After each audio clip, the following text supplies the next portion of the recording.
you! Yes, you! If you like what you see, please hit the like, subscribe, share button, click the bell to all notifications on if you want to know every single time I upload. I play video games, I do funny videos, I am an absolute crazy ranting crazy person. Please share to Twitter, Facebook, Blogger, I still don't know what the crap Blogger is, and enjoy the video. Modern day Star Trek. Melting ice is too thinky for them.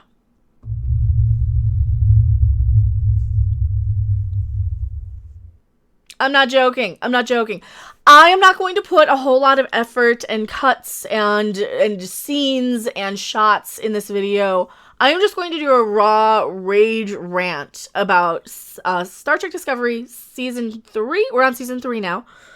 Oh boy, we're on Season 3. We're on Season 3. Has it been 3 seasons already? It seems like I've been talking about this for an entire lifetime.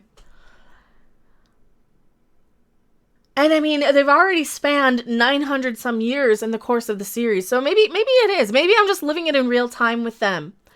I don't know. So this episode 2, I'm not going to put a lot of effort into these anymore because I don't think Star Trek deserves it. But I'm going to give you my thoughts, and I'm going to still probably clip these from my live shows. And since we have to do the thing, please like the video if you liked it. If you didn't like it, keep your comments to yourself. Yeah, shadow banned, all the things. You can't Google search me probably. And I'm on the list. I'm on the naughty list from YouTube. So anything you could do to share, and I hate having to shill it out every time, but that's where we are. So Bree makes more sense upside down, doesn't she? I think she kind of does. Let's go eat some fried fish. Who asked you, Madonna? I guess we're talking about Star Trek today, and Madonna's just deciding to butt her little fried fish face into everything, like she does. I guess it's better than a Brie bomb. Maybe because we set Brie right in her place, and now she's upside down, so she can't bother us. You see how little I want to talk about Star Trek? Oh, all right. So Star Trek Discovery episode 2. We're on 2. Episode 2, season 3. Follows the where the crew has been since they jumped into time, like the rest of them. They crash land on a planet. Now keep in mind, Michael Burnham was in the first episode. The whole episode was all about Michael Burnham and being the bestest ever and saving all the things. I saved all the things. And getting baked out of her mind and getting spat out of a worm. Episode 2 follows what the other people are doing, and I'm actually watching this while they're kind of getting their ship in order. You know, they're getting their ship together. They're trying to repair it. Stamets has to get healed because he gets banged around, and it kind of reminds me a little bit of just kind of a bad Star Trek. Okay, this is like a bad episode of Enterprise so far. All right, I'm on board so far. And you've got what's going on with Tilly and Saru, and then you've got, of course, the most unlikable character that's left with them now that Michael Burnham's off screen. Oh, and that's a plus. I noticed one thing about this episode. Spoiler. No Michael Burnham until the very, very, very end. Possibly why this was halfway watchable, too. You've got this little scene, though, with the ready room with Giorgio, who is the other most dislikable character.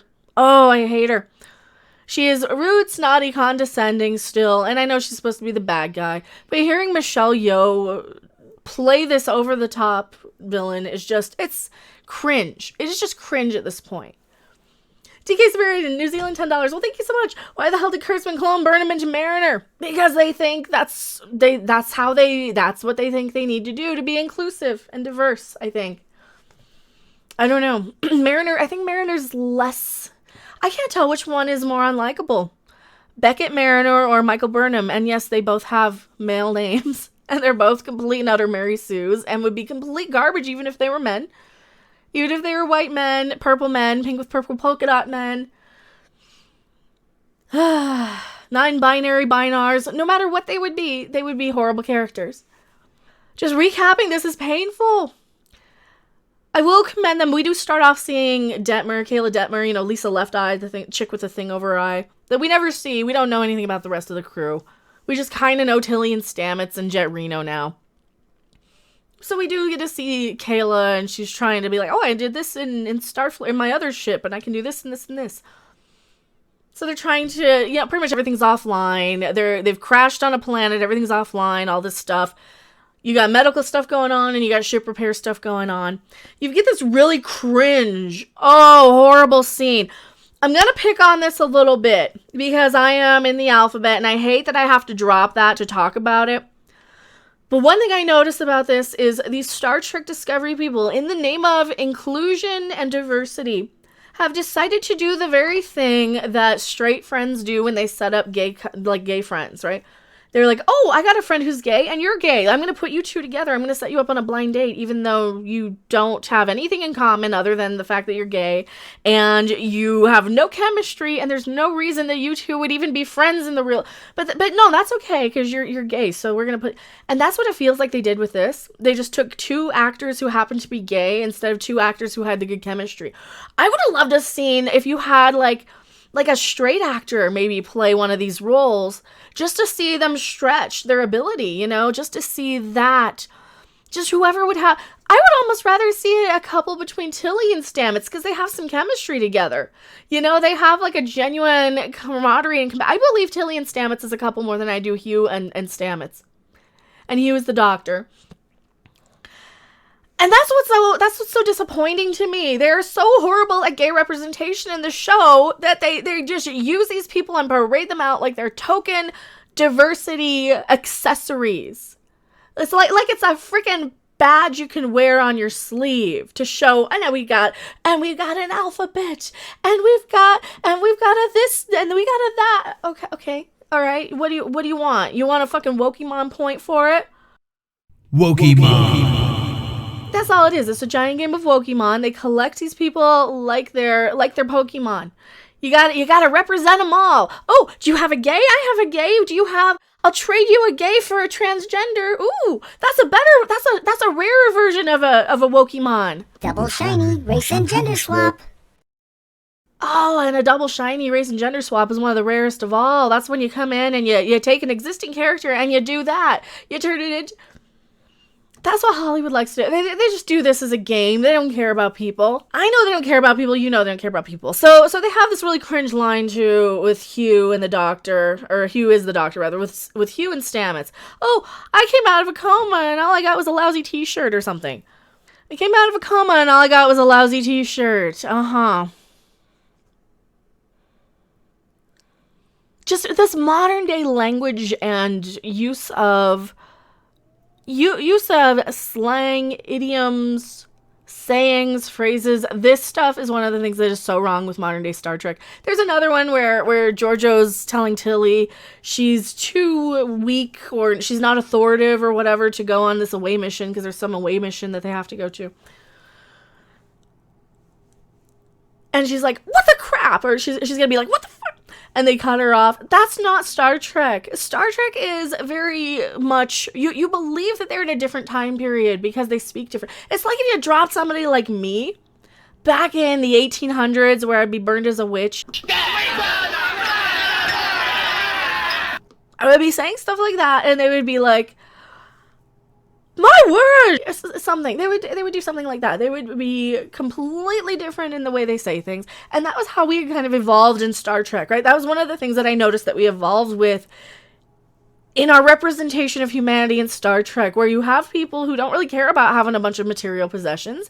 They don't really care about a lot of things. They have their little stuffy, hoity-toity, fuffy little stuff like Picard and reading all of his little books and his Shakespearean stuff. And Worf had Klingon opera.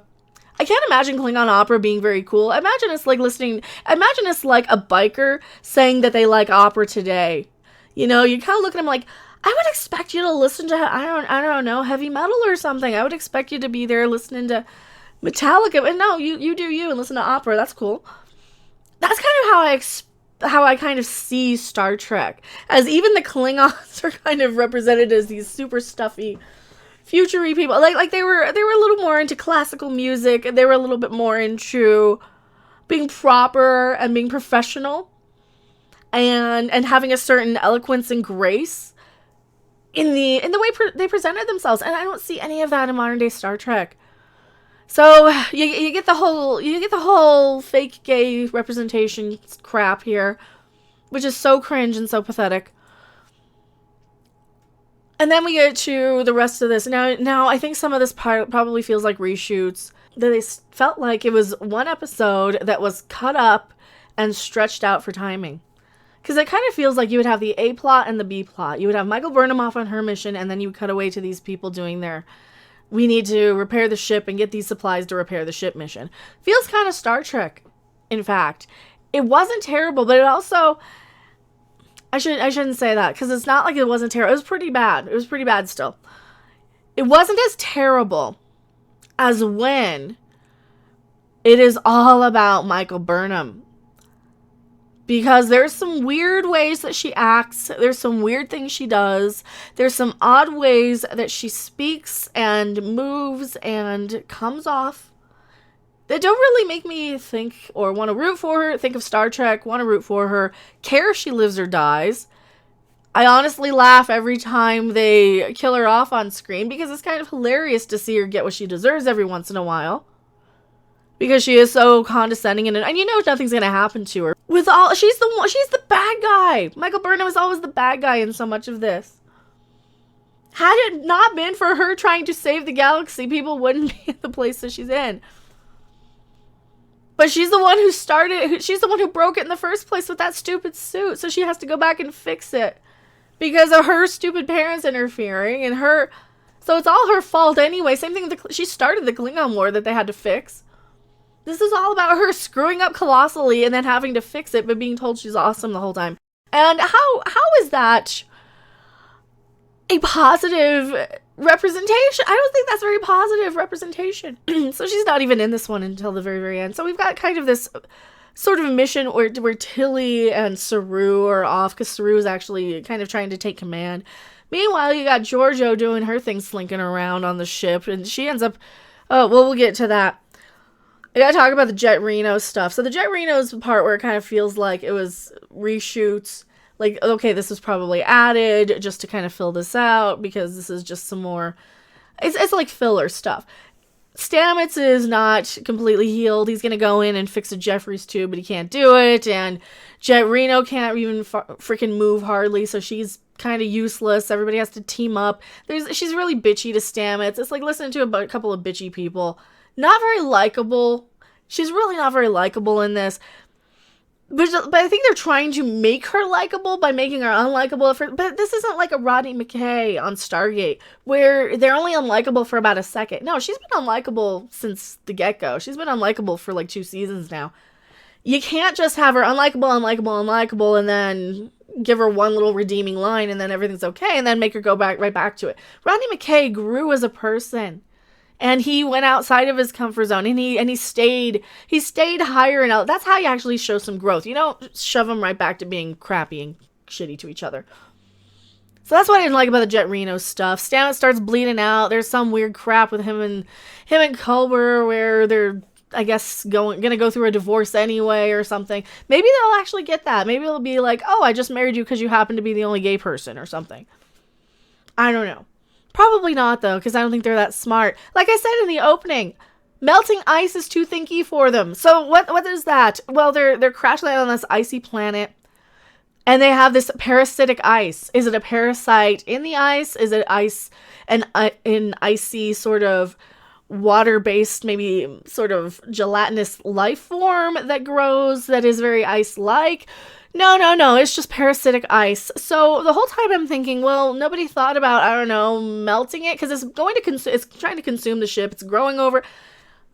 If this were me, I'd be like, okay, the first thing that they would probably do is figure out a way to reverse the polarity of the shields, get that stuff working first, so that they can, I don't know, melt the ice so they can stay there longer and get the stuff they need, because they need, like, dilithium. I thought all the dilithium had gone up in the burn. I guess it was just maybe a store of it. Maybe like a plant. They don't really explain how all the dilithium went boom. Because all the dilithium supposedly goes boom in the galaxy. What about... Okay, they forget. What about ships who don't run on dilithium? What about transwarp? What about singularity run starships? What about all these other things? What about And this is what breaks my brain as a Star Trek fan. Every time they say something, I stop and say, why didn't you do this? What about this? I'm that person who would be at the meeting. I would be the Michael Burnham. I would be there. What if you just did this? If it's ice that is going to crush the ship, what if you just, I don't know, melted it? No, melting ice is too thinky for Star Trek.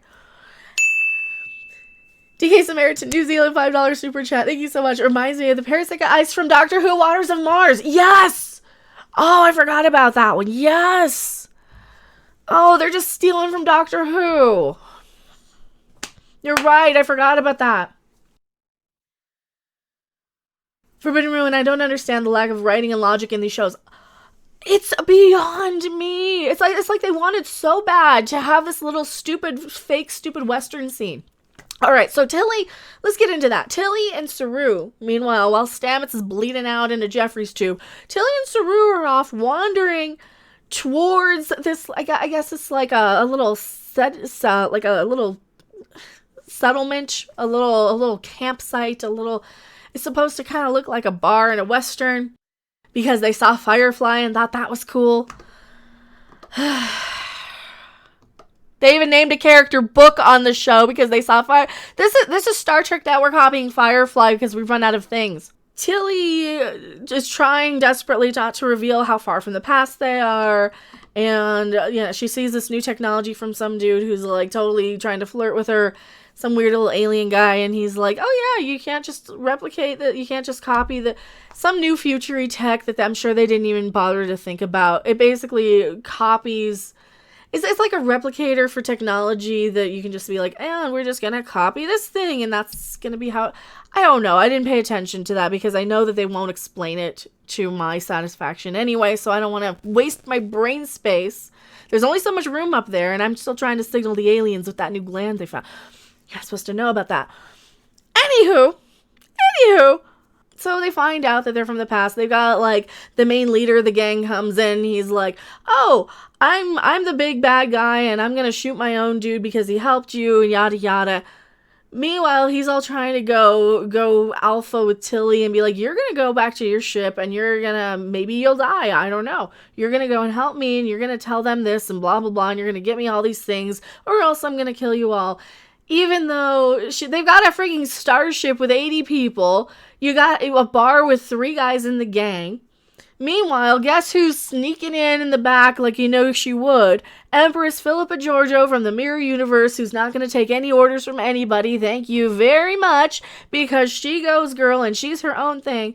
So she comes out and is all kicking ass, whipping out. And what is with the whole shaky cam in this thing? So they have so much shaky cam.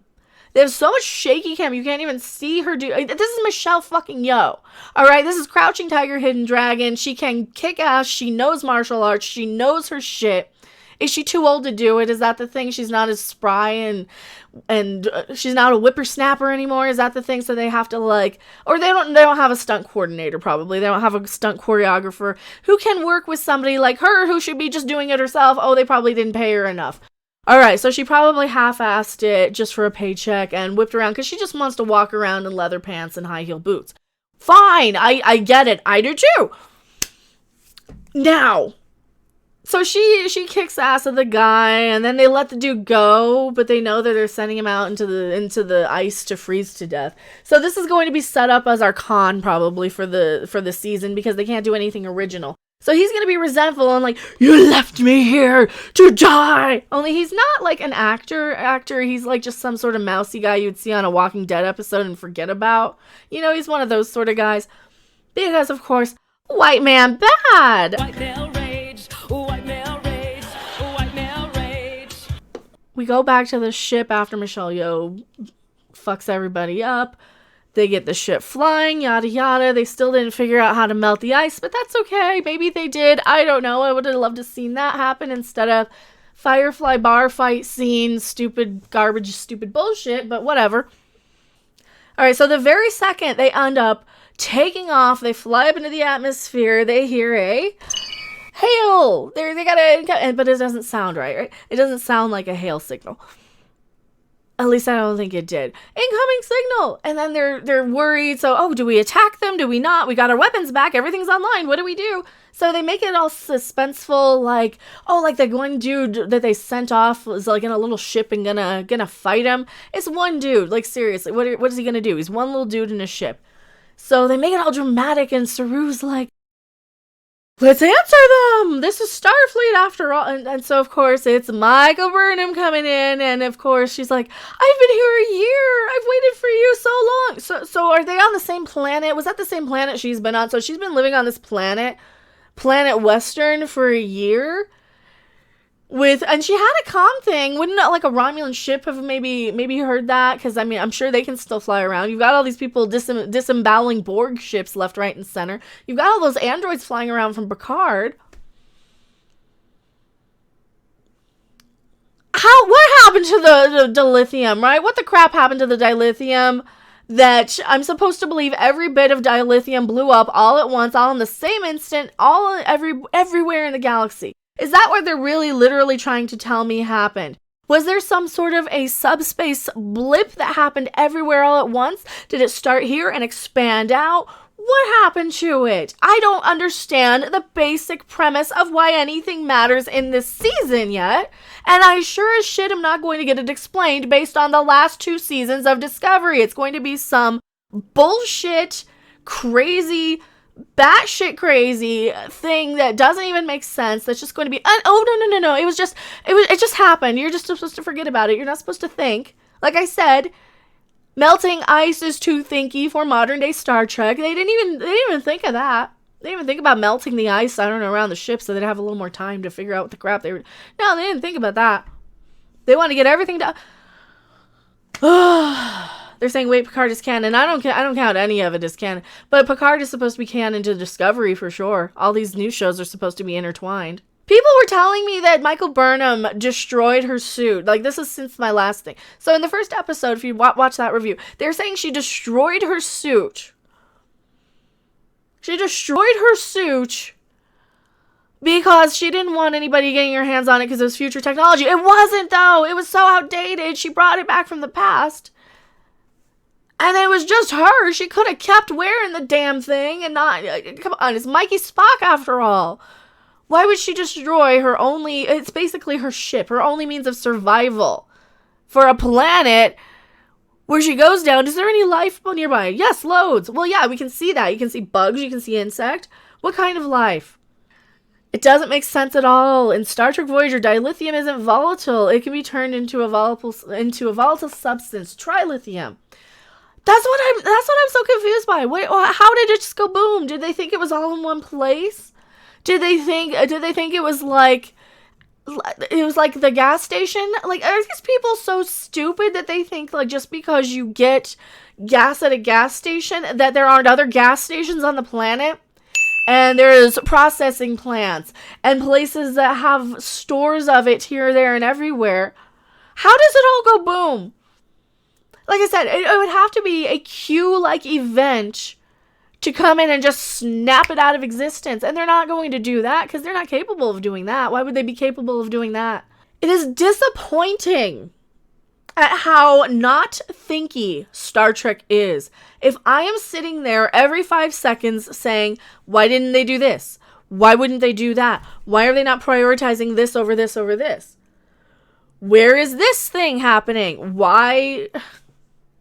They just don't get the basic fundamentals of Star Trek. And they're not fixing it. They're not making it any better.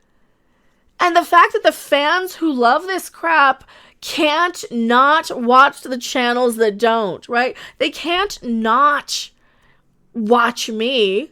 They want to silence my opinion of it because I am actually telling you guys the truth. Because we're in this day and age where the media, the producers, the studios, the politicians, everybody who controls everything, all the puppet masters, just want to tell you, oh, no, it is good. It's Star Trek because it has Star Trek on it.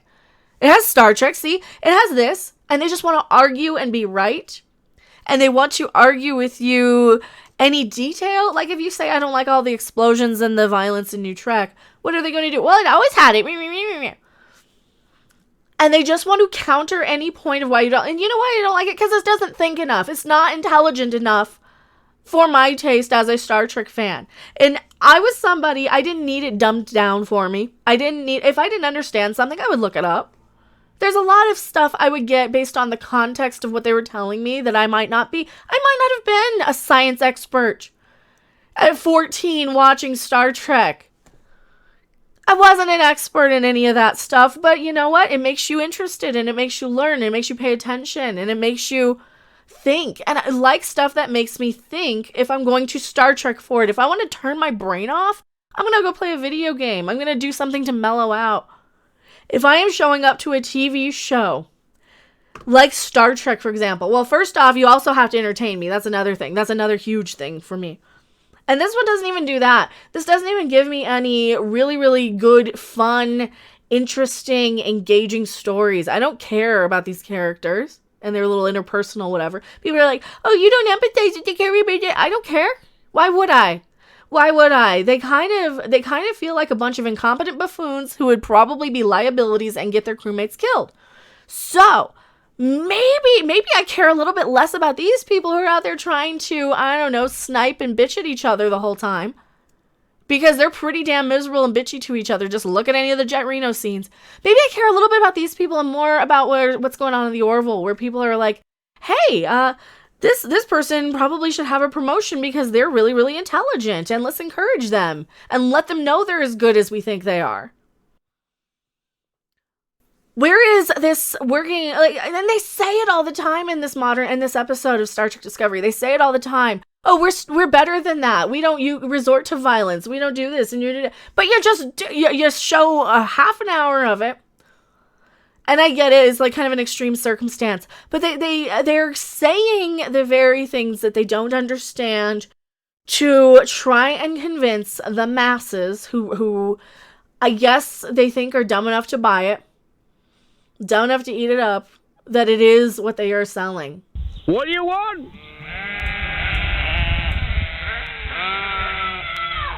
When do you want it? And you're right.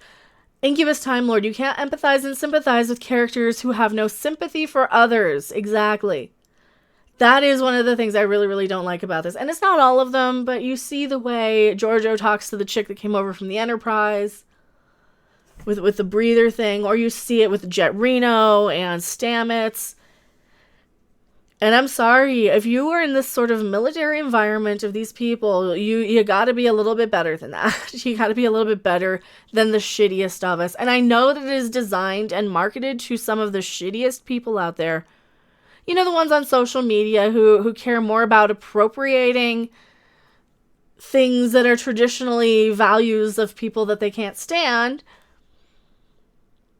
than actually the masses around them. They care more about their own little selfish needs than about anything else that's going on around them.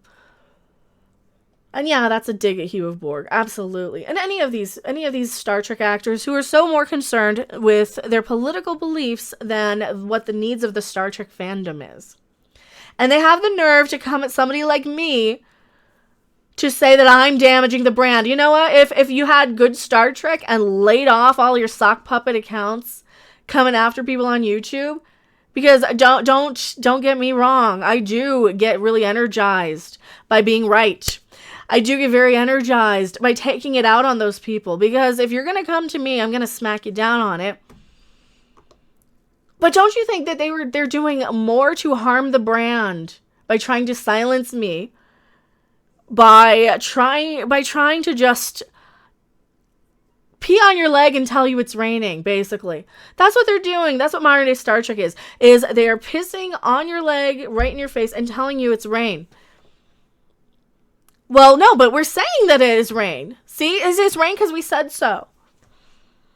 Really. Mm-hmm. And they're so much more concerned in doing that than actually just making good Star Trek, than actually just letting Star Trek happen around them, letting people come in, letting people speak their minds and speak up, and letting people actually give them some criticism. But no, they're too self-important and too self-righteous and too self-defying, I think, to actually do what's right for Star Trek. No. Just keep taking it out on your fan base. Keep taking it out on people who have done nothing but praise the franchise for years and years and years, who have done nothing but give money to the franchise for years and years and years.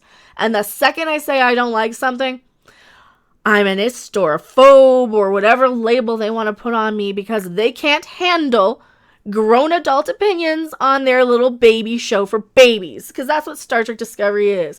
It is Star Trek made for the reeing, crying, bratty people who only want to argue with you about why you don't like it. And if you like it, watch it. Thanks for watching. If you liked it, make sure to hit that like button. And if you want to see more, don't forget to subscribe. See you in the next video. Bye!